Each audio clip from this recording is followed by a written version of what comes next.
first lived in Latvia as a diplomat between 1996 and 1999, a few years after Latvia regained independence from the crumbling Soviet Union. I returned to live in Latvia in 2022. This podcast series is based on my observations and experience, with some history and comparisons with my home country of England on aspects of life in Latvia and things to see and experience.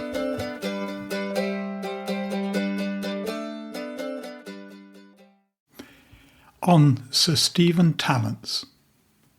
Sir Stephen Tallents was a distinguished British civil servant and a trailblazer in public relations. I want to focus on his work in Latvia. He was appointed the British Commissioner for the Baltic provinces to the Paris Peace Conference following the First World War. Armed conflict on the Eastern Front continued long after the armistice. Tallents decided to help stop this conflict by going to the Baltics, learning, listening, and talking to the people who held power. Due to his skill and determination, he assisted Latvia and the other newly independent Baltic states in achieving peace and enjoying prosperity for 20 years until the Second World War. His story is fascinating. Join me as we learn more about the man and how he operated, like how he created the Tallents Line border between Latvia and Estonia. We will even visit the town that Tallents divided.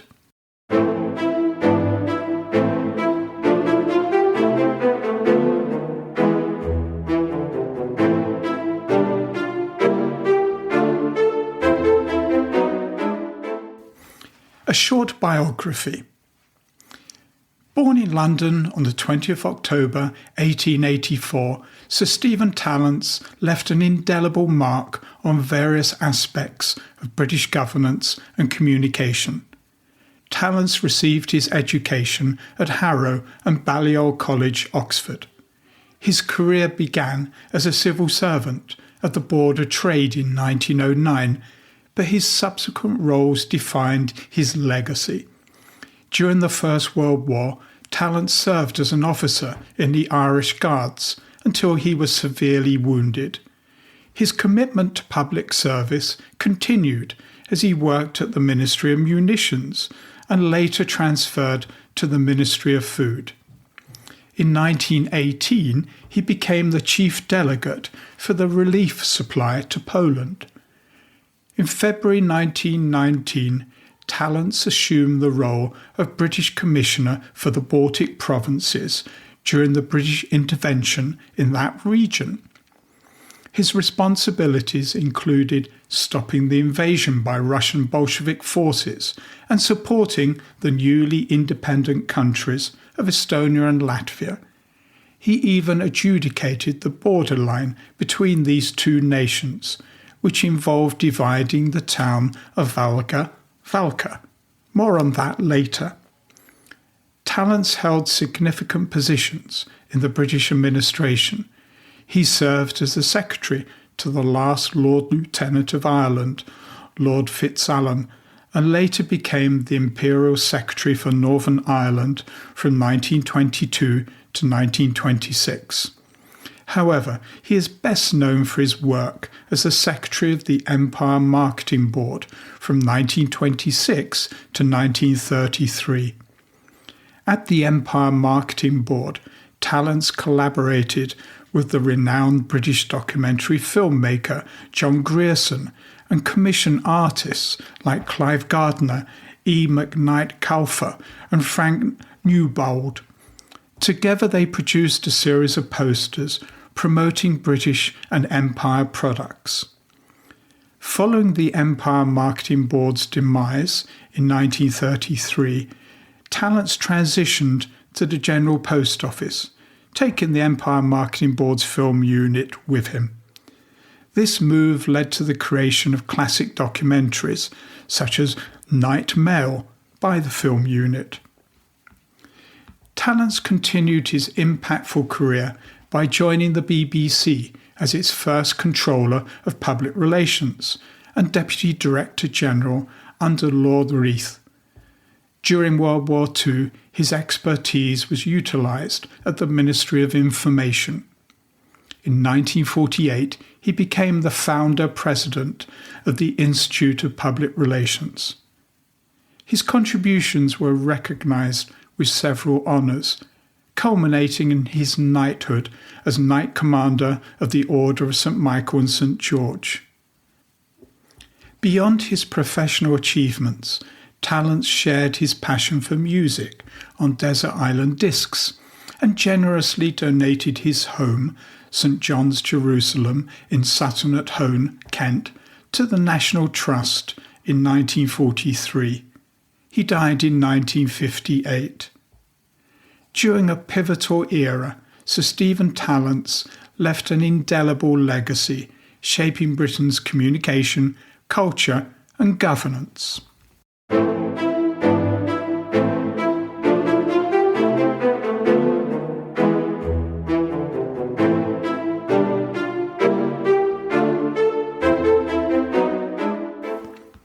Man and boy. In my initial research into Sir Stephen Tallents' work in Latvia, I discovered that he had written an autobiography in 1943 called Man and Boy. I couldn't find any excerpt from the book online, so conversing with Maz at the Chartered Institute of Public Relations, remember that Tallents founded the institute, I asked what had become of its library when it became a virtual organisation a few years ago. I thought that the CIPR would probably have the book written by its founder. Sadly, the contents of the library had been given away. However, Maz found a second-hand copy online. I bought it. The pages are turning yellow and the dust cover is worn, but it is otherwise in good condition. In the preface to the book, Tallents wrote that, in the confused and perplexing Baltic events in 1919 and 1920, England did more than any other outside country to set their ultimate course, yet they have never been recorded as English eyes saw them at the time. Tallents tells the story that when he first visited the Baltic coast in 1919, next to nothing was known in the UK about the Baltic States outside of the Foreign Office, and that hadn't changed much by the time he left in 1920. The Baltics had been under Russian rule for 2 centuries, yet Tallents found very few inhabitants of Russian origin.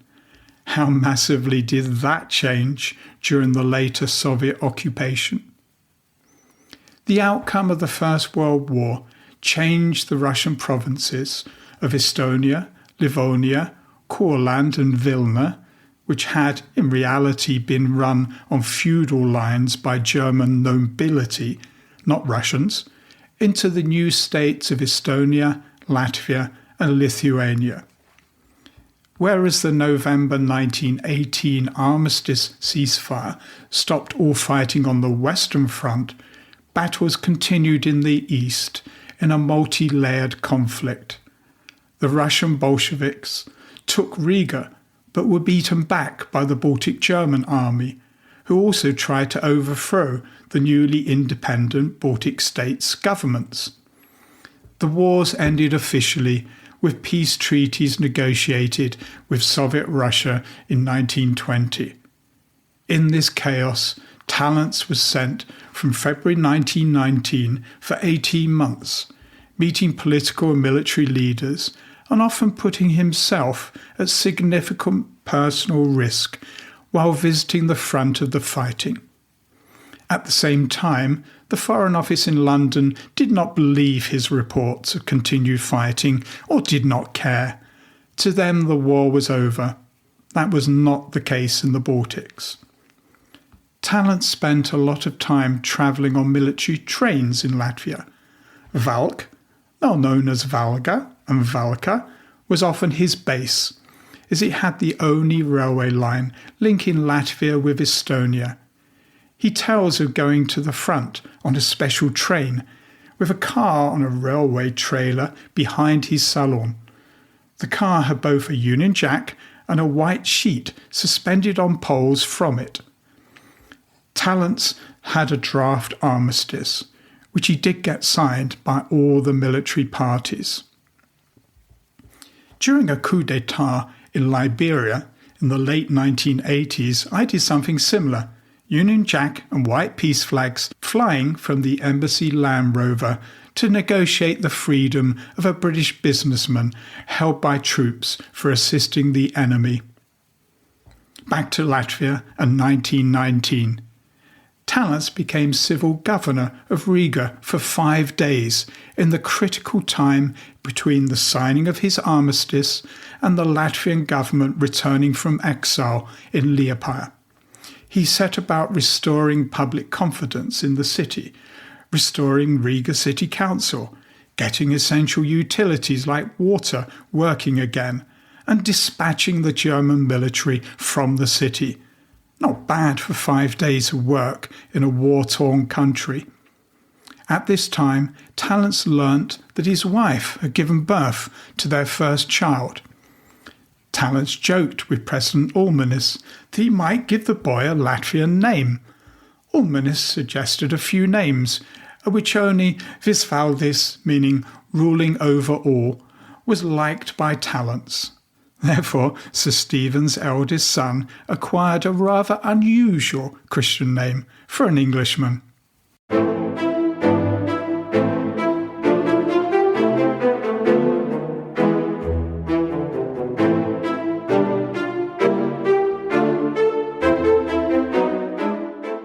The Tallents Line.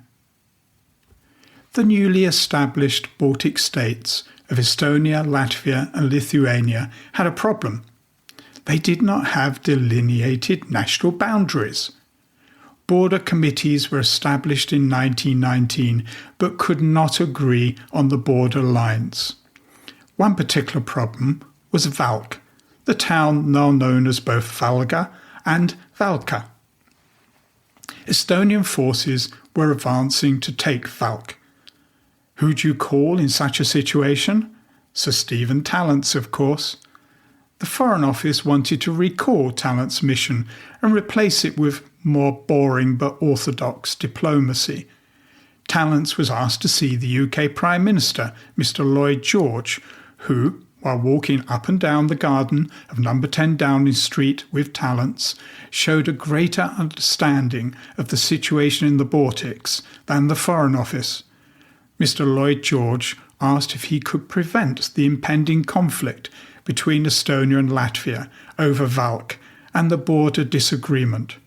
Of course, Tallents said, it was very likely he could. Tallents was off, back to Latvia. The two armies were facing each other at short range and in an irritated temper, to quote Tallents. He invited the foreign ministers and commanders-in-chief of both countries to a conference in Valka to discuss the issue with him. The two countries had already appointed a border commission. This had undertaken a census of the national identities of all people living near the frontier. Valka was a problem. The town was originally more Latvian than Estonian. However, in recent years, the Estonian population had increased. The Estonian army had recently won it back from the Bolsheviks and was in control. In addition, the Estonians claimed it was strategically important to Estonia because of the railway junction. On the other hand, the considerable farming population in northern Latvia used Valka as their market.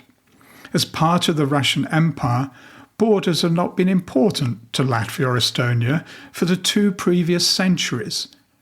The media in both countries were inflaming the situation with nationalistic reporting. Estonia must understand that Latvia is stronger than Estonia, read a bellicose column in the June 1920 issue of the Latvia's Sargs newspaper. Similar articles could be found in almost every Latvian newspaper then. and the Estonian press followed suit. The Commission had agreed that Valka had to be divided. It could not be given in full to Estonia or Latvia. Tallents decided to run the conference from noon until 7:30 p.m. without a break for food to try to force agreement. But this tactic was not succeeding. Tallents therefore drafted an agreement that the British government would decide the border and that Tallents would act as the Commission's president in determining where the border would lie. This was accepted. Tallents then assigned the detailed mapping to the military staff assigned to him. For Valka, 2 scenarios were devised. One split the town precisely in half. The other gave the Estonians the old town and the larger eastern part of the town, leaving a smaller western part with a market, school, shops and a smaller railway station for Latvia. As information about these 2 solutions leaked out, the Estonian media went into overdrive with disinformation about Tallents. Tallents went to see the Estonian Prime Minister, who told him to speak to the Estonian Foreign Minister. The Foreign Minister saw Tallents arrive at his office and fled down a back exit. So Tallents returned to the Prime Minister. Tallents told the Prime Minister that unless Estonia took this border problem seriously, he would advise the British government to sever relations with Estonia. It worked. The next day, the Estonian Prime Minister agreed to a conference of the Border Commission in 10 days. And he reassured Tallents that his Foreign Minister hadn't tried to run away from him. The Commission met, and after a day of long speeches and entrenched positions, was adjourned for 2 days. Tallents had decided that the second solution was the best for Valka, giving the greater part to Estonia. This time it was the Latvian media who wrote disinformation articles about Tallents, that he had got drunk with Estonians and had decided to give them Valka. The Latvian government resigned for a few days.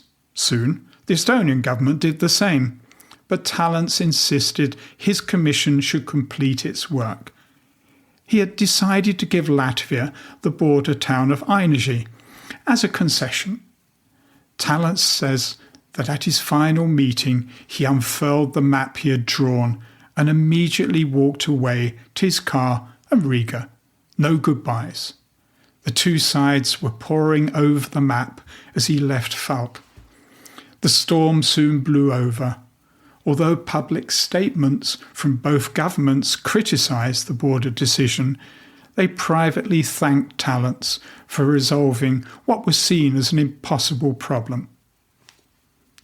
Soon he had stopped wearing military uniform, dropped the temporary rank of lieutenant colonel, and observed Riga come to life.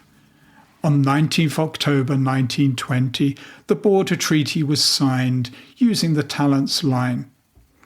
Tallents left Latvia for the UK in October 1920, bidding no farewells as he wasn't sure whether he would return soon after. However, the Foreign Office decided that a professional diplomat should replace him. He never returned to the Baltics. In his book, Tallents says he sometimes boasted about being the only living Englishman with a European frontier to his credit. The Tallents Line through Valka, now dividing Valga and Valka, is still there. No one complains.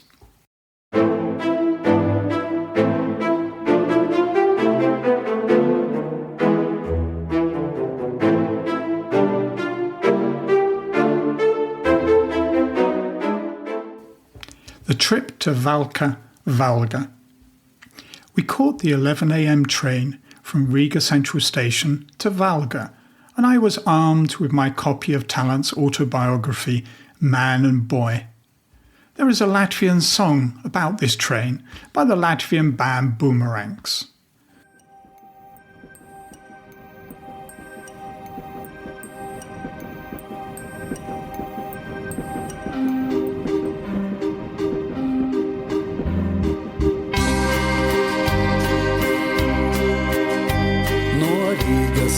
vilciens uz Valku. There is a train from Riga to Valka, and I am standing alone on the platform. Here I see a fine girl. Her cheeks are like honey and milk. I say, "Today is a wonderful time," and a smile appears on her lips. "Oh, girl May, pretty as a fairy, why are we destined to meet on this train?" When we both get off at Cesis, I say, "Shall we meet again? It's good to dream here in the castle ruins. There I will wait tonight." Under the birch trees I walk alone in the evening. The night is past, but no one comes. How sad summer is. Tears shine in my eyes. I can't forget you.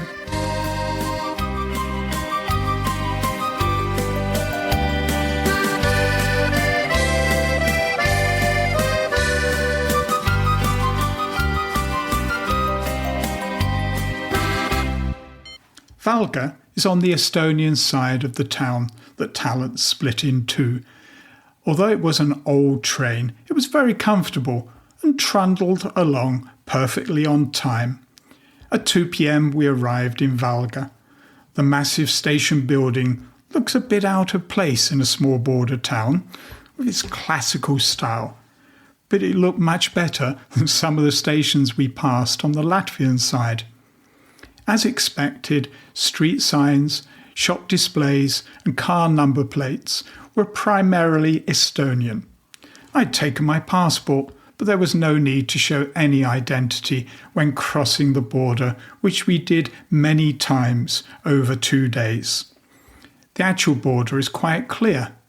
A small river flows along it, and the grass banks and sides are clear. There are black and white border marking poles, and some signs by the road telling you that you're entering a new country. There was the typical sign for drivers with speed limits, which are precisely the same in both countries, and the bridges over the river had nice stainless steel emblems with Estonia and Latvia, or Valga and Valka. My favourite was the black and white striped border pole with Latvia written on one side and Estonia on the other. You can also walk alongside the river border. Not a single border guard is to be seen. Interestingly, the number plates did change on the Latvian side, with Latvian ones predominating, and of course street signs and shop advertising were in Latvian.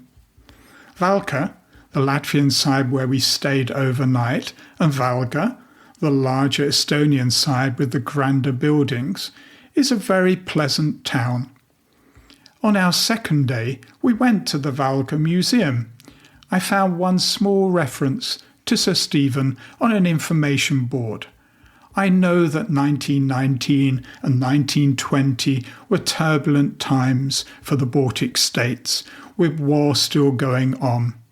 The 1918 armistice only applied to the Western Front. However, it would be good for the museum to recognise the role played by an Englishman, Sir Stephen Tallents, in getting agreement to a border, even though it divided the town without conflict. I may write to the museum and suggest this. Then we caught the 4 p.m. train back to Riga. This was a small adventure that anyone could make and was very enjoyable. Finding somewhere to eat in Valga or Valka, especially at the weekend, is difficult. Head to Valk Cafe in Valka, Latvia, just 100 metres from the rather nice-looking border post. They serve big portions of lovely food at a very reasonable price every day of the week. Few people, even those living in Valga, know Sir Stephen Tallents' connection to the town. There were no monuments to Sir Stephen Tallents to be found. If I see the British ambassador to Latvia in the near future, I will suggest erecting a memorial to Sir Stephen and the peace and social cohesion that he helped to create that lasted from 1920 until 1939. Maybe we can persuade CIPR members to crowdfund for such a memorial.